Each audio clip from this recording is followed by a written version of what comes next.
Hello everyone, welcome to the Career Focus. কোনো ধর্মগ্রন্থ শুধু কি ধর্মেরই নির্দেশ দিয়েছে? ধর্মের তো নির্দেশ দিয়েছেই, কিন্তু সেই যুগের, সেই সময়ের মানুষের জীবনযাত্রা, রীতিনীতি, চলন সমস্ত কিছুর একটা বর্ণনা দিয়ে থাকে। সেই রকমই আমাদের ভারতের যেসব ধর্মগ্রন্থগুলি আছে, আমরা শুরু করেছিলাম সেই বাইবেল থেকে। তারপর এখন আমরা পড়ছি বৌদ্ধ ধর্মগ্রন্থগুলি। সেই বৌদ্ধ ধর্মগ্রন্থ বলতে গেলে বৌদ্ধ সাহিত্যগুলি। এই বৌদ্ধ সাহিত্যগুলিও কিন্তু আমাদেরকে সেই যুগের ভারতের অনেকটা রূপ দেখায়। মেন কথা বলতে গেলে এই যে এই ধর্মগ্রন্থগুলি, এই ধার্মিক সাহিত্যগুলি আমাদেরকে অতীতে নিয়ে যায়। সত্যি আমরা অতীতে চলে যাই। মনে হয় না যে একটা টাইম ট্রাভেল? আমরা যখন আগেকার সময় সম্বন্ধে পড়ি, আগেকার সময়ে কি হয়েছিল না হয়েছিল পড়ি, মনে হয় না যে নিজে যেন ওখানে চলে যাই?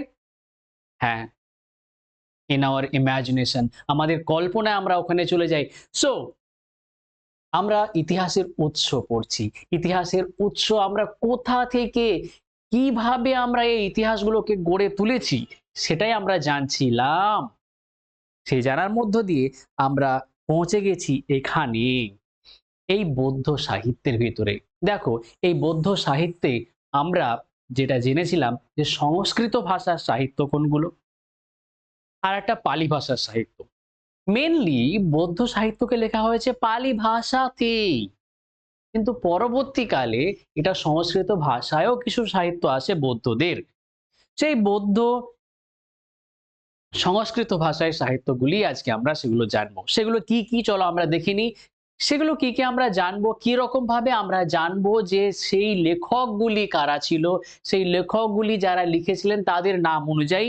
আর আমরা জানবো তাদের বিখ্যাত বিখ্যাত গ্রন্থগুলি। পরীক্ষাতে তোমাদের এগুলো ইম্পর্টেন্ট। চলো আমরা জানবো অশ্বঘোষ দ্বারা রচিত কি কি গ্রন্থ আছে। আমরা জানবো বসুমিত্র দ্বারা রচিত কি কি গ্রন্থ আছে। আমরা জানবো নাগার্জুন দ্বারা রচিত কি কি গ্রন্থ আছে।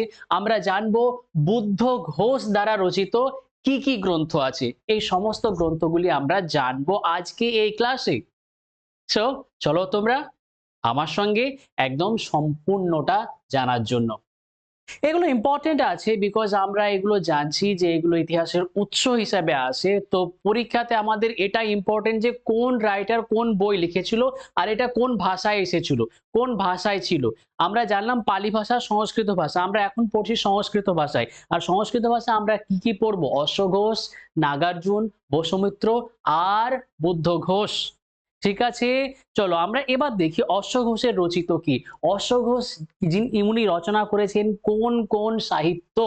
উনি রচনা করেছেন সবচেয়ে মেইন রচনা অশ্বঘোষের, সেটা হচ্ছে বুদ্ধচরিত। বুদ্ধচরিত বুদ্ধের একটি জীবন কাহিনী, বুদ্ধের জীবনকে নিয়ে গঠিত, বুদ্ধের জীবন নিয়ে রচিত একটি কাহিনী, সেটাই হচ্ছে কি বুদ্ধচরিত। বুদ্ধচরিত।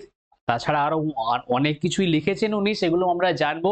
মেইনলি আমরা অশ্বঘোষের বুদ্ধচরিতটা, এটা পরীক্ষাতে অনেকবার এসেছে। এরপরে জানবো আমরা সুন্দরানন্দ, সুন্দরানন্দ, সুন্দরানন্দ। চলো আমরা জানলাম এটা। তারপর শরীপুত্র প্রকরণ, শরীপুত্র প্রকরণ। তারপরে আছে মহাযান সত্যোৎপাদ শাস্ত্র, মানে মহাযান বিশ্বাসের জাগরণ। আসলে বৌদ্ধ ধর্মটা প্রথমের দিকে একদম একটাই ধর্ম ছিল। একটাই ধর্ম বলতে আমরা কি বলছি? বৌদ্ধ ধর্মের মধ্যে কোনো রকমের বিভেদ ছিল না। পরবর্তীকালে এই বৌদ্ধ ধর্মর মধ্যে বিভেদ দেখা গেল। বিভেদ দেখা গিয়ে ধর্মটা দুটো ভাগে বিভক্ত হলো। একটা হলো হীনযান, আর একটা হলো মহাযান। পরবর্তীকালে আবার আরেকটা যান আসে। সেই যানটা হচ্ছে বজ্রযান। তো আমরা এই যে মহাযান সম্পর্কে যেসব গ্রন্থগুলি লেখা হয়েছে, সেগুলো বেশিরভাগ সংস্কৃত ভাষাতে লেখা হয়েছে। সেগুলো বেশিরভাগই সংস্কৃত ভাষায় লেখা হয়েছে। আর হীনযানে যত রকমের গ্রন্থগুলি আছে সেগুলো লেখা হয়েছে পালি ভাষায়। বেশিরভাগ 99% পালি ভাষায়। তো আমরা এখানে জানলাম অশ্বঘোষ দ্বারা রচিত, মেন জানবে বুদ্ধচরিত, সুন্দরানন্দ, শরীপুত্র প্রকরণ, তারপরে মহাযান সদ্যোৎপাত শাস্ত্র। আর একটা আছে বজ্রসূচি। তোমরা মনে রাখবে প্রথমটা বেশি ভালো করে, বুদ্ধচরিত অশ্বঘোষ দ্বারা রচিত, বজ্রসূচি অশ্বঘোষ দ্বারা রচিত, শরীপুত্র প্রকরণ অশ্বঘোষ দ্বারা রচিত, সুন্দরানন্দ অশ্বঘোষ দ্বারা রচিত, আর মহাযান সত্যোৎপাদ শাস্ত্র এটাও অশ্বঘোষ দ্বারা রচিত। ওকে, ক্লিয়ার হলো এতটা পর্যন্ত?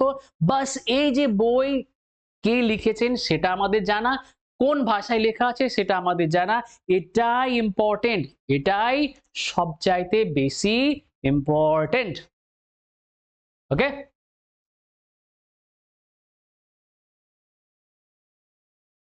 ওকে, চলো তাহলে নেক্সটে যাচ্ছি আমরা। হুম, তাই নাকি এখন?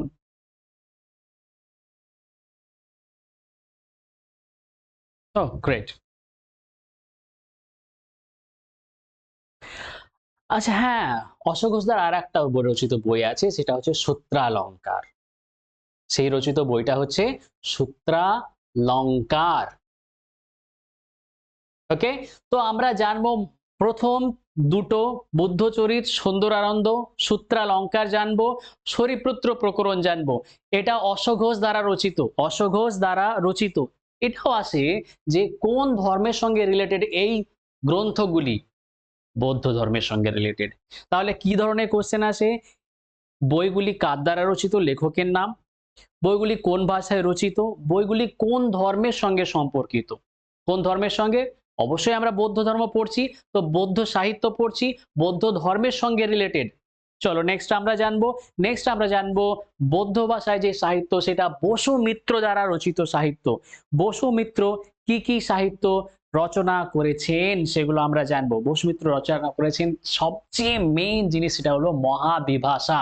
আমরা এখানে মহাবিভাষা লিখেছি কিন্তু এটা মহাবিভাষা শাস্ত্র, মহাবিভাষা শাস্ত্র। এটা হচ্ছে বসু মিত্র দ্বারা রচিত। এটি একটি, যে বললাম না বৌদ্ধ ধর্মে অনেক রকমের ভাগ চলে আসে, আর একটাও ভাগ হচ্ছে যে সর্বাস্তিবাদী।